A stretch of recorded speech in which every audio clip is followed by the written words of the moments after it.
Hello students, आप देख रहे हैं केम फिजिक्स क्लास के यूट्यूब चैनल को। आज हम लोग पढ़ेंगे grouping of resistance. Grouping of resistance पढ़ने का एक मेन पर्पस ये है कि किसी भी जो रेसिस्टर होता है उसको हम लोग किस प्रकार जोड़ते हैं, और अगर मान लेते हैं कि जो भी हमारी पॉसिबिलिटी होती है जिस तरीके से हम जोड़ते हैं, अगर उनको हम एक में कन्वर्ट करना चाहेंगे, एक रेसिस्टेंस में कन्वर्ट करना चाहेंगे, तो क्या हमारा उसका डेरिवेशन होगा, क्या हमारा उसका रूल होगा, उसी को हम लोग पढ़ेंगे। तो सबसे पहले हम लोग बेसिक समझते हैं कि व्हाट इज रेसिस्टेंस और व्हाट इज रेसिस्टर। तो हियर हमारा ये है रेसिस्टेंस क्या है, एक प्रॉपर्टी है। रेसिस्टेंस क्या एक प्रॉपर्टी है, और इस प्रॉपर्टी को जो डिवाइस शो करता है उसको हम लोग बोलते हैं रेसिस्टर बोलते हैं। ओके, ग्रुपिंग ऑफ रेसिस्टेंस में पहले हमें ये पढ़ना ही होता है कि रेसिस्टेंस क्या होता है और रेसिस्टर क्या होता है। तो रेसिस्टेंस एक तरह का प्रॉपर्टी को शो करता है, और उस प्रॉपर्टी को जो डिवाइस शो करता है उसको हम लोग बोलते हैं रेसिस्टर बोलते हैं। ओके, इस सर्किट रिप्रेजेंटेशन हम लोग इस तरीका से करेंगे जिसका वैल्यू R है, और R क्या है, ओम होता है। ओके, तो हम लोग मान लेते हैं कि here 3 resistance R1 R2 R3 है। यहाँ पे ये हमारे पास 3 है। इसको हम लोग किस तरीका से जोड़ सकते हैं, इसको हम लोग किस तरीके से जोड़ सकते हैं, कैसे जोड़ेंगे। तो हमारा एम है कि इस आपके पास जो दिया हुआ है 1 नंबर, 2 नंबर और 3 नंबर, ये 3 कनेक्शन है। कैसे करेंगे हम लोग देखते हैं। इस कनेक्शन करने के लिए या तो आप इसको ऐसे जोड़ दीजिए और इसको ऐसे जोड़ दीजिए, पहला सिस्टम ये होगा। और दूसरी की बात करते हैं, अगर हमारे पास दूसरा कोई जोड़ना हो तो क्या करेंगे हम लोग, जोड़ने के लिए फिर उसी तरीका से एक लेंगे,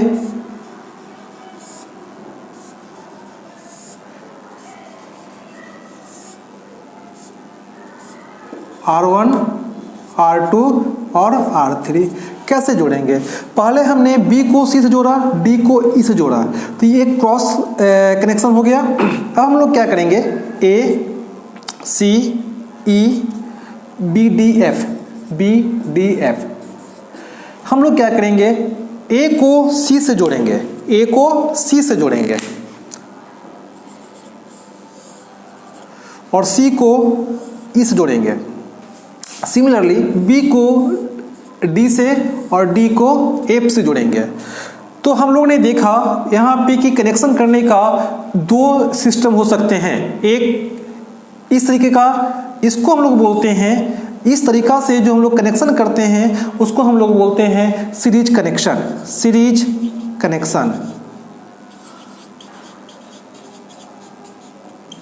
और इसको बोलेंगे हम लोग पैरेलल कनेक्शन,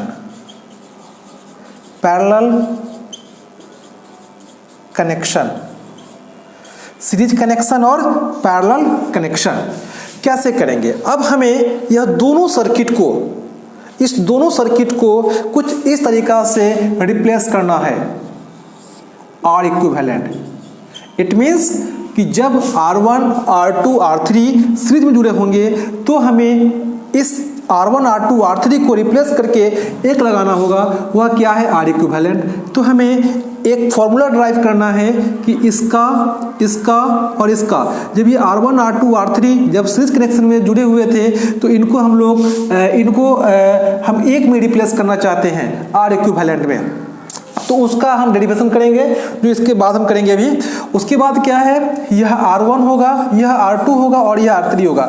यह तीनों कनेक्शन क्या है, तीनों जुड़े हुए हैं पैरेलल में। हमें इस तीनों को जब जुड़ा हुआ है पैरेलल में तो हमको इसको रिप्लेस करना है इस R इक्विवेलेंट में। I think R1 R2 R3 जब तीनों आपस में पैरेलल में हैं तो हमें इसको R इक्विवेलेंट में कन्वर्ट करना होगा, और उसी के लिए हमें डिराइव करना होगा। तो सबसे पहले क्या है, सीरीज कनेक्शन हमें करना होगा। पहले हम सीरीज कनेक्शन का डेरिवेशन करेंगे, उसके बाद हम लोग पैरेलल का करेंगे। तो उसको हम लोग कहाँ पे करेंगे, सीरीज को R इक्विवेलेंट में और इसको करेंगे R इक्विवेलेंट में। तो फिर देखते हैं, अभी सीरीज को शुरुआत करते हैं। सीरीज कनेक्शन को हम लोग करेंगे और उसको ड्राइव करेंगे।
तो हम लोग क्या करेंगे, इस R1 R2 R3 को हम लोग ने सीरीज में कनेक्शन किया और उसे कन्वर्ट करना है इस इक्विवेलेंट, मतलब ये होल सर्किट को एक सर्किट में कन्वर्ट करना हो। ओके, तो हम लोग यहाँ पे सर्किट से लिखेंगे। जब यहाँ पे अगर किसी भी डिवाइस के क्रॉस जब हम सप्लाई देते हैं तो क्या होगा, एक करंट प्रोड्यूस होगा, यह करंट आई होगा, जो करंट यहाँ भी जाएगा सेम करंट होगा। इट मीन्स क्या है, सीरीज कनेक्शन में अगर यह सीरीज कनेक्शन है उसमें क्या है, सीरीज कनेक्शन में क्या पढ़ते हैं हम लोग कि same current flow, same current हम लोग को याद रखना होगा, सीरीज में क्या होगा, सेम करंट होगा। तो हम लोग क्या लिख सकते हैं, from circuit we can write क्या होगा, V equal to V1 plus V2 plus V3, equation first. यहाँ पे जब हम लोग को लिखना होगा इसमें क्या होगा, यह V1 का वैल्यू क्या होगा, तो अगेन वी कैन राइट क्या लिखेंगे, V1 equal to I into R1, V2 बराबर I इंटू R2 और R2 और V3 equal to I into R3। यह इक्वेशन नंबर 2 हो गया। नाउ हमारा काम ये है नेक्स्ट में कि अगर ये V स्टेबल होगा तो इसके क्रॉस भी एक करंट होगा, तो क्या करेंगे, V equal to I into R equivalent. Equation number 2, equation number 3 equivalent. अब क्या करेंगे, the value of equation 2 and 3 put in first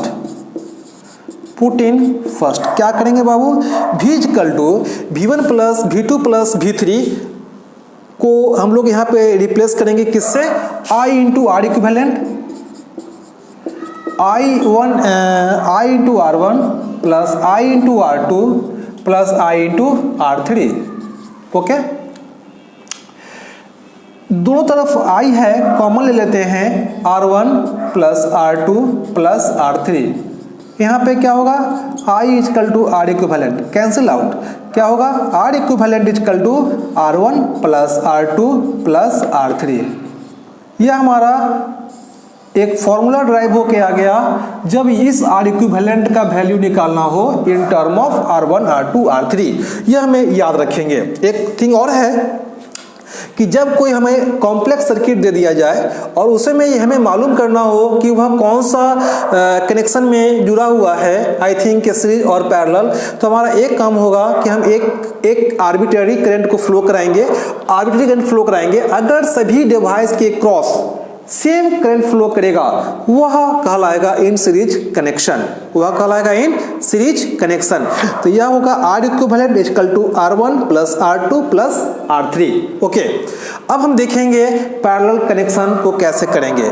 तो पैरेलल कनेक्शन को कैसे करेंगे, तो पहले हम उसका सर्किट को रीड्रॉ करेंगे और कन्वर्ट करेंगे। ओके,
तो हमारा यह एक पैरेलल सर्किट है, उसको हमें कन्वर्ट करना है इस सर्किट में। इसका मतलब क्या है कि हमारा आर इक्विवेलेंट का जो वैल्यू है, इट मीन्स इस आर इक्विवेलेंट का वैल्यू निकालना है R1, R2 और R3 के टर्म में। कैसे लिखेंगे? तो हम लोग लिख सकते हैं, यहां पे लिख सकते हैं from circuit we can write, क्या लिखेंगे? I equal to I1 plus I2 plus I3।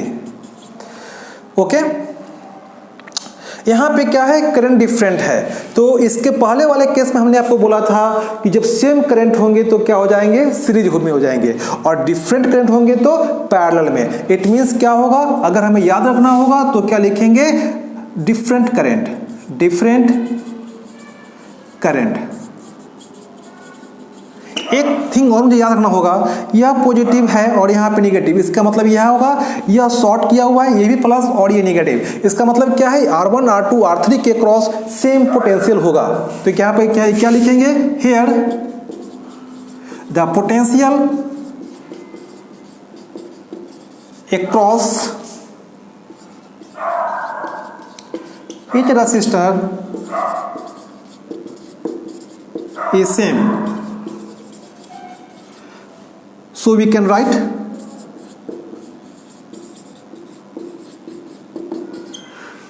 from Ohm's law,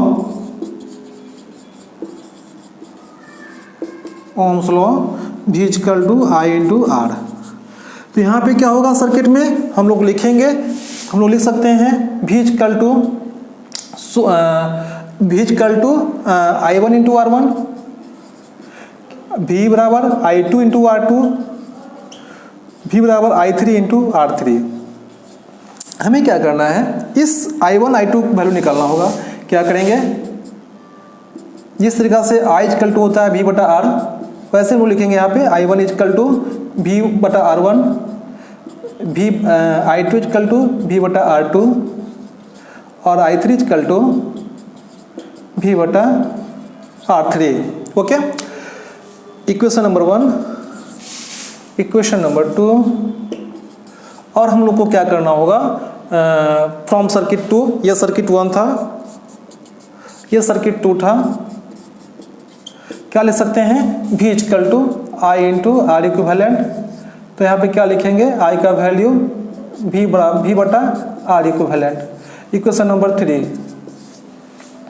हम लोग यहाँ पे क्या लिखेंगे? जब इक्वेशन नंबर 1 हो गया, 2 हो गया, 3 हो गया, तो हम लोग क्या लिखेंगे? हमारा काम ये है कि इस I1 का वैल्यू 3 से पुट करेंगे और इस I1, I2, I3 का वैल्यू 2 से पुट करेंगे। तो क्या लेके चला आएगा? सो हम लोग अभी देखते हैं क्या करेंगे। हमें करना होगा तो हम लोग क्या करेंगे कि सर्किट को हम लोग क्या करेंगे? हटाएंगे और इसकी जगह पे लिखेंगे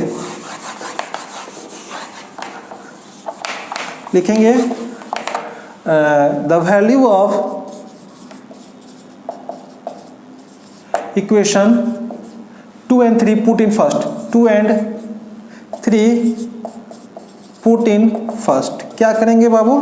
I का वैल्यू V बटा R इक्विवेलेंट और V बटा R1 प्लस V बटा R2, V बटा R3। यह वैल्यू कहाँ से आ गया? यह वैल्यू हमने यहाँ पुट किया है। V थ्रू आउट है, कॉमन ले लीजिए। तो क्या लिखेंगे? 1 बटा R इक्विवेलेंट इक्वल टू 1 बटा R1 प्लस 1 बटा R2 प्लस 1 बटा R3। इसका मतलब क्या हो गया कि सीरीज कनेक्शन का जब हम लोग कनेक्ट किए थे और उसको इस सर्किट में कन्वर्ट करना चाहे थे, तो हम लोग का R इक्विवेलेंट का वैल्यू आ गया था R plus R2 plus R3। और हेयर जब पैरेलल सर्किट था, हम उसको कन्वर्ट किए इस फॉर्म में, तो हमारा फॉर्मूला आ गया, इसका फॉर्मूला आ गया इस टर्म में। तो ये हमारा 2 इंपॉर्टेंट डेरिवेशन था जिसका कि हम लोग यूज करेंगे सभी तरीके के सर्किट में, या वो सिंपल हो या कॉम्प्लेक्स हो, तो हम लोग इस तरीके को जोड़ेंगे। नेक्स्ट लेक्चर में हम लोग इस पे कुछ प्रॉब्लम को सोल्व करेंगे और जो भी इस पे डाउट हो गए उसके करेंगे क्लियर। Okay, thanks.